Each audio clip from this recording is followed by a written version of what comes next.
So in short, talk to everyone that is connected to you or that people connect you to. If angels want to invest, make sure that it's with actual cash. Don't just give them equity for free.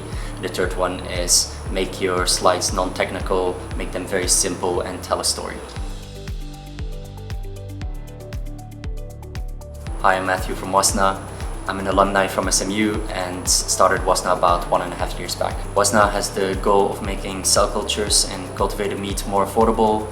We do this by replacing a very important component in the industry, which is replacing blood plasma or blood serums. This is usually sourced from blood banks or in an unethical way from animals. Unfortunately, this is also very expensive, and we think we've developed a technology that can truly replace this. I would say that the biggest challenge for Wasna was to actually convince people that what you're doing is impactful, and most importantly, letting VCs know that you're investable.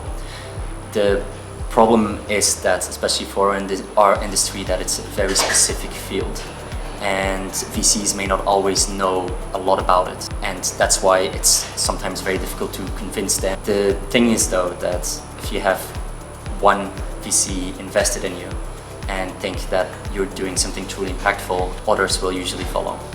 So it's just about convincing the first one. The team at BIG is very well connected and they're truly dedicated to the portfolio companies.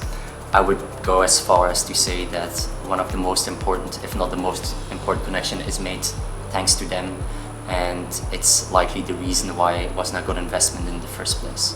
Probably the most important lesson that I had was that you should never say no to a connection that could be made for you.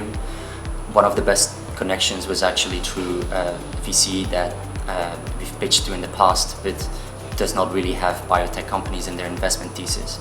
They linked us up with an important LP for them and who actually made the next connections. So never say no. One thing to note though is that when VCs reach out to you, make sure not to just talk to analysts. They may have competing investments and they want to just figure out what you're doing, and you may overshare sometimes.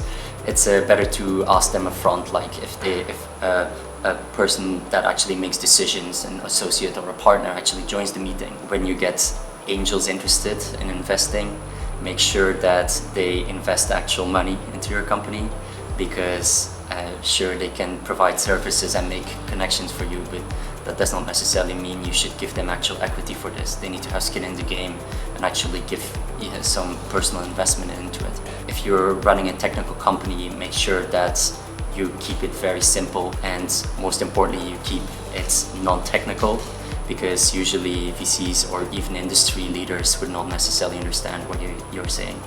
Often people think that they can just jump in and leave again. If you start a company, you need to be truly dedicated. If you don't, then you may likely jump out from the first time that it gets slightly difficult. And a startup is like a roller coaster. There's a lot of good times, but there's a lot of bad times too. If you feel like giving up every time, it's not for you and you shouldn't do it. There's not a lot that I would actually regret. I don't think I would have done anything different if I would go back in time, except maybe going further back in time and starting earlier.